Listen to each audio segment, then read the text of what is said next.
여러분 안녕하세요. 벌써 금요일이 되었어요. 이번 한 주간 많이 더웠었는데 별거 없으신지 모르겠습니다. 오늘 하루도 하나님의 특별한 은혜 안에서 강건하고 또 기쁨과 감사가 넘치는 복된 날 되어질 수 있기를 바랍니다. 찬송 한 장 같이 드리겠습니다. 376장인데요.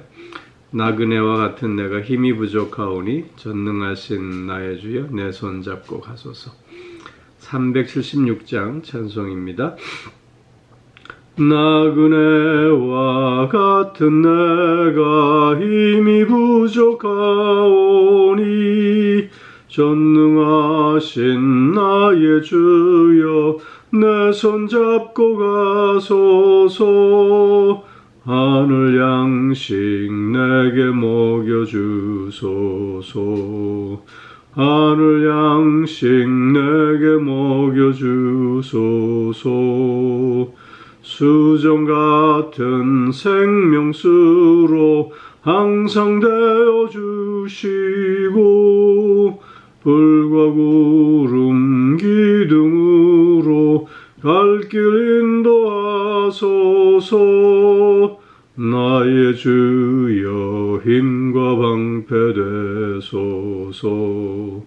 나의 주여 힘과 방패 되소서. 요단강을 건널 때에 겁이 없게 하시고 저기 배는 가나안 땅 편히 닿게 하소서. 나의 주께 항상 찬송드리리. 나의 주께 항상 찬송드리리. 아멘.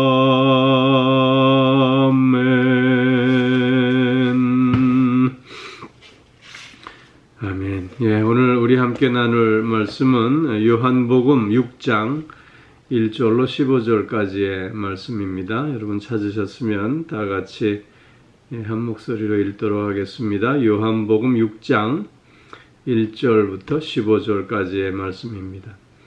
그 후에 예수께서 디베랴의 갈릴리 바다 건너편으로 가심에 큰 무리가 따르니 이는 병자들에게 행하시는 표적을 보았음이로라. 예수께서 산에 오르사 제자들과 함께 거기 앉으시니 마침 유대인의 명절인 유월절이 가까운지라. 예수께서 눈을 들어 큰 무리가 자기에게로 오는 것을 보시고 빌립에게 이르시되 우리가 어디서 떡을 사서 이 사람들을 먹이겠느냐 하시니 이렇게 말씀하시면 친히 어떻게 하실지를 아시고 빌립을 시험하고자 하심이라. 빌립이 대답하되 각 사람으로 조금씩 받게 할지라도 200데나리온의 떡이 부족하리이다. 제자 중 하나고 시몬 베드로의 형제 안드레가 예수께 여짜오되 여기 한 아이가 있어 보리떡 5개와 물고기 2마리를 가지고 있나이다. 그러나 그것이 많은 사람들에게 얼마나 되겠사옵나이까. 예수께서 이르시되 이 사람들로 앉게 하라 하시니 그곳에 잔디가 많은지라 사람들이 앉으니 수가 5,000명쯤 되더라. 예수께서 떡을 가져 축사하신 후에 앉아있는 자들에게 나눠주시고 물고기도 그렇게 그들의 원대로 주시니라. 그들이 배부른 후에 예수께서 제자들에게 이르시되 남은 조각을 거두고 버리는 것이 없게 하라 하시므로 이에 거두니 보리떡 5개로 먹고 남은 조각이 12바구니에 찼더라. 그 사람들이 예수께서 행하신 이 표적을 보고 말하되 이는 참으로 세상에 오실 그 선지자라 하더라. 그러므로 예수께서 그들이 와서 자기를 억지로 붙들어 임금으로 삼으려는 줄 아시고 다시 혼자 산으로 떠나가시니라. 아멘. 오늘 본문 말씀은 오병이어의 기적의 말씀입니다. 오병이어의 기적의 말씀은 유일하게 사복음서에 공통적으로 기록되어져 있는 그런 말씀입니다. 오늘 요한복음에서 소개하고 있는 이 오병이어의 기적에 대해서 몇 가지 우리가 특징만 골라서 한번 생각해 보려고 합니다. 첫 번째는 사람들을 먹이시려고 하시는 예수님의 의지를 우리는 확인해 볼 수 있는 것입니다. 즉 주님은 자기에게 다가오는 많은 무리들의 필요를 아시고 그들에게 그 모든 필요를 채워주시고자 하시는 주님의 모습을 보여주고 있는 것입니다. 이런 주님의 모습은 우리들을 향한 관심과 사랑의 모습이 아닐 수 없는 것입니다. 사람들에게 관심이 있었고 그들에게 사랑하는 마음이 계셨기에 주님은 저들의 필요를 아실 수 있었고 또한 그 필요를 채우시고자 하셨던 것입니다. 오늘 본문 말씀을 통해서 그래서 우리는 한 가지 확인할 수 있는 것이 예수 그리스도는 우리의 생명의 떡이 되신다고 하는 사실입니다. 즉 우리의 모든 필요를 아시고 그 필요를 채우시기를 즐겨하시는 주님. 그렇기에 주님 안에서 우리는 생명의 풍성함을 맛볼 수 있게 되는 것이고 주님 안에서 우리의 모든 필요한 것들을 채워나감으로 말미암아 참된 만족의 삶을 누릴 수 있게 된다고 하는 사실입니다. 또 오늘 두 번째로 우리가 확인해 볼 것은 이런 예수님과는 다르게 제자들의 부정적인 반응의 모습입니다. 예수님은 빌립을 시험하고자 물으셨습니다. 이들을 어떻게 우리가 먹일 수 있겠느냐? 어디서 떡을 구할 수 있겠느냐? 물으셨던 것입니다. 예수님의 이러한 물음은 빌립의 믿음을 더욱더 굳건히 하시기 위함이었던 것이지요. 빌립은 대단히 계산적인 사람이었던 것 같습니다. 사람들을 살펴보고는 저들에게 조금씩 떡을 떼어 나눠준다고 해도 200데나리온의 떡 가지고도 모자랄 것입니다. 그렇게 대답하고 있습니다. 한 데나리온은 그 당시에 장정 한 명의 하루 품삯이었습니다. 그렇기에 빌립의 이 대답은 저들을 먹이는 것은 불가능한 일입니다. 라고 하는 뜻의 대답인 것입니다. 현실적으로 봐도 이런 많은 사람들을 먹일 수 있는 떡을 한꺼번에 구한다고 하는 것 자체가 사실은 어려운 일이 아닐 수 없는 거겠지요. 그렇기에 빌립은 이런 일들은 우리가 감당할 수 없는 일이라고 그렇게 주님께 대답하고 있는 것입니다. 또한 제자 안드레가 여기 소개되고 있는데 베드로의 동생 안드레는 군중 속으로 들어가서 아마 음식이 얼마나 있는가 확인해 보았던 것 같습니다. 그래서 그는 한 아이가 가지고 있는 보리떡 5개와 물고기 2마리의 음식을 찾았고 그것을 지금 주님께 보고하고 있는 것입니다. 그런데 이런 안드레의 이런 보고 역시 오병이어 가지고는 한 아이의 점심 식사였던 보리떡 5개와 물고기 2마리 가지고는 이 많은 사람들을 먹일 수 없다고 그도 역시 부정적인 생각으로 예수님께 지금 대답을 하고 있는 것입니다. 제자들은 가나의 혼인잔치에서 포도주가 부족했을 때 물로 포도주를 만드셨던 예수님의 이적을 경험했던 제자들이지 않습니까? 그럼에도 불구하고 저들의 생각은 현실적이고 또 세상적으로 불가능한 모습을 먼저 보고 있었던 것입니다. 이런 제자들의 부정적인 모습을 주님은 이 오병이어의 기적의 사건을 통해서 긍정적인 모습으로 바꾸시기를 원했던 것입니다. 믿는 자에게는 능치 못함이 없느니라 말씀하셨던 주님이지 않습니까? 나의 좁은 생각으로는 또한 우리가 처해 있는 현실의 조건과 상황으로는 불가능할 수밖에 없는 일이지만, 그러나 주님 손에 있을 때 그 어떤 것도 불가능한 일이 없음을 우리는 다시 한번 확인해 볼 수 있어야 하겠다는 것입니다. 또 한 가지는 그 한 아이의 희생입니다. 자신의 점심 도시락을 기꺼이 내어놓았습니다. 그 아이에게는 한 끼의 식사였던 것이죠. 어떻게 보면 참 작은 것이었습니다. 그러나 그 아이의 작은 것이 주님의 손에 들려졌을 때 그것은 더 이상 작은 것이 아니었습니다. 모두가 다 배불리 먹고도 남음이 있는 큰 것이 되었던 것입니다.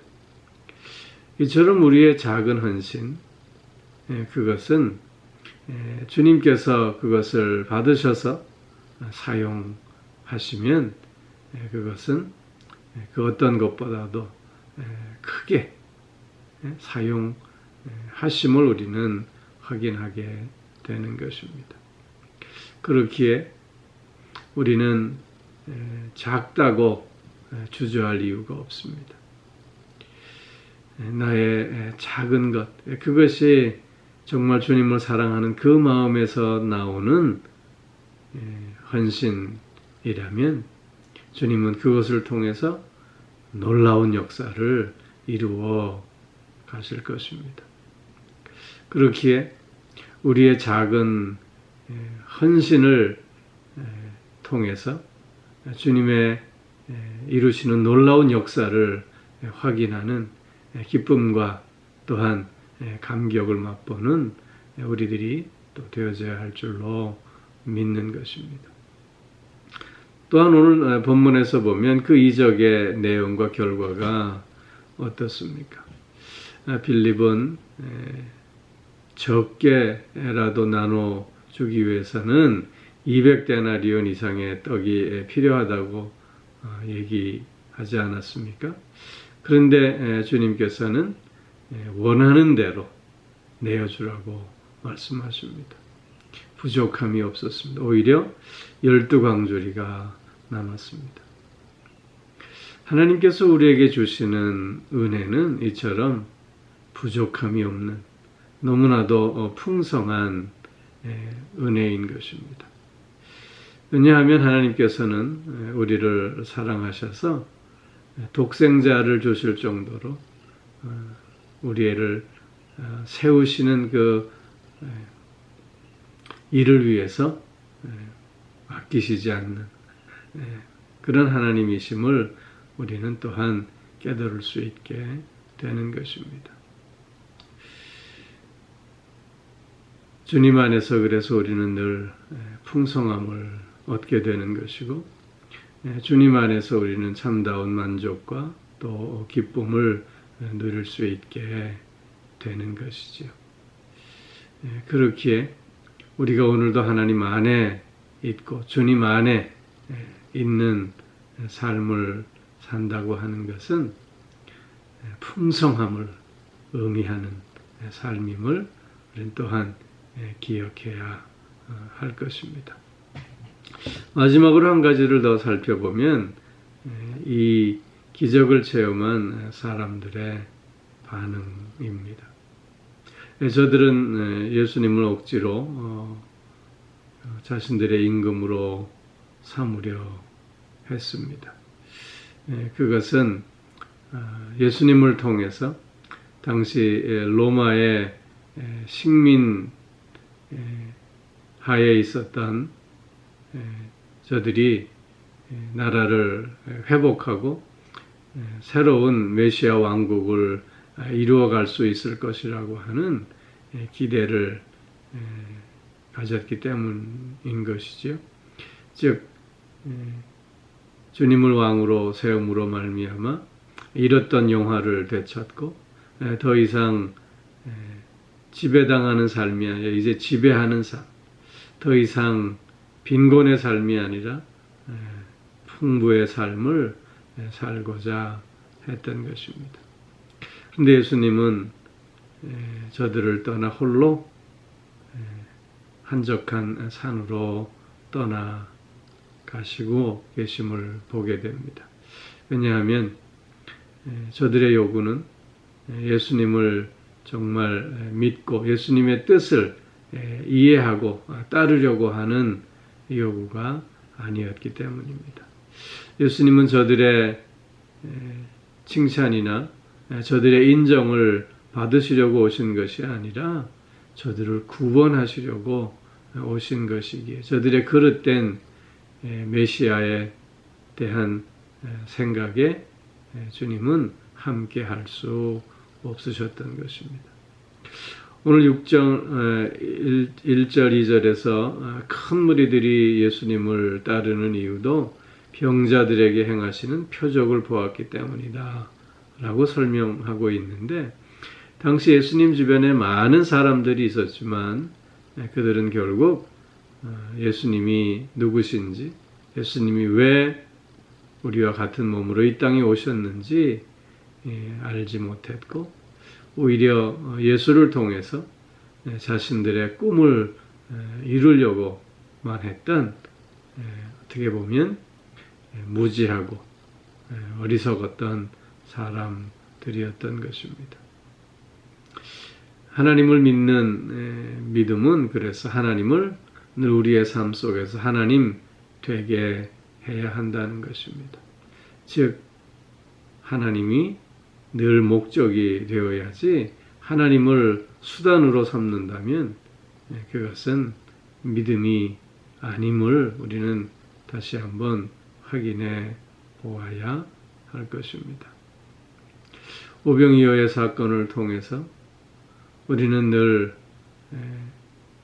풍성한 은혜 속에 우리와 함께 하시기를 즐겨하시고, 또한 우리의 필요를 아시고 우리의 필요를 채우시는 그분과 함께하는 기쁨과 감격을 다시 한번 확인할 수 있게 되는 것입니다. 사랑하는 성도 여러분, 오병이어의 역사는 우리의 삶 속에서도 계속적으로 이어지고 있음을 믿습니다. 왜냐하면 주님은 우리의 작은 것을 통해서 오늘도 당신의 큰 일을 이루어 가시기 때문인 것입니다. 우리는 그것이 얼마나 큰 의미가 있는지 알지 못합니다. 그러나 중요한 것은 우리가 오늘 드리는 작은 나의 헌신을 통해서 하나님은 우리가 상상하지도 못했던 놀라운 일들을 이루어가고 계심을 우리는 또한 깨닫게 되는 것입니다. 그렇기에 오늘 주님을 향한 나의 작은 몸짓, 나의 작은 발걸음, 나의 작은 손내밈이 결국 주님 안에서 어떤 놀라운 역사를 완성하게 되는지 우리는 알 수 없지만, 그러나 주님께서 그런 나를 통해서 오늘도 놀라운 일을 이루어가고 계심을 우리가 확인하면서 더욱더 기쁨과 또 감격으로 주님 앞에 나아가는 우리가 되어져야 할 줄로 믿습니다. 하나님과 오늘도 함께하는 승리의 날 되어질 수 있기를 축원합니다. 기도하겠습니다. 사랑의 아버지 하나님, 오병이어의 기적을 통해서 우리와 함께 하시고자 하시는 주님, 또한 우리의 필요를 채우시는 주님, 또한 우리의 작은 헌신을 통해서 놀라운 일을 이루어 가시는 주님, 또 주님 안에서 불가능이 없는 삶을 오늘도 살게 하시기를 원하시는 주님의 모습을 우리는 확인해 봅니다. 아버지 하나님, 주님 안에 있는 삶, 주님과 함께하는 삶의 기쁨과 감격이 여기에 있음을 우리가 깨달으면서 늘 오늘도 주님 안에서 나의 작은 헌신을 드림으로 놀라운 주의 역사를 이루어가는 우리들 또한 되어질 수 있게 하여 주시옵소서.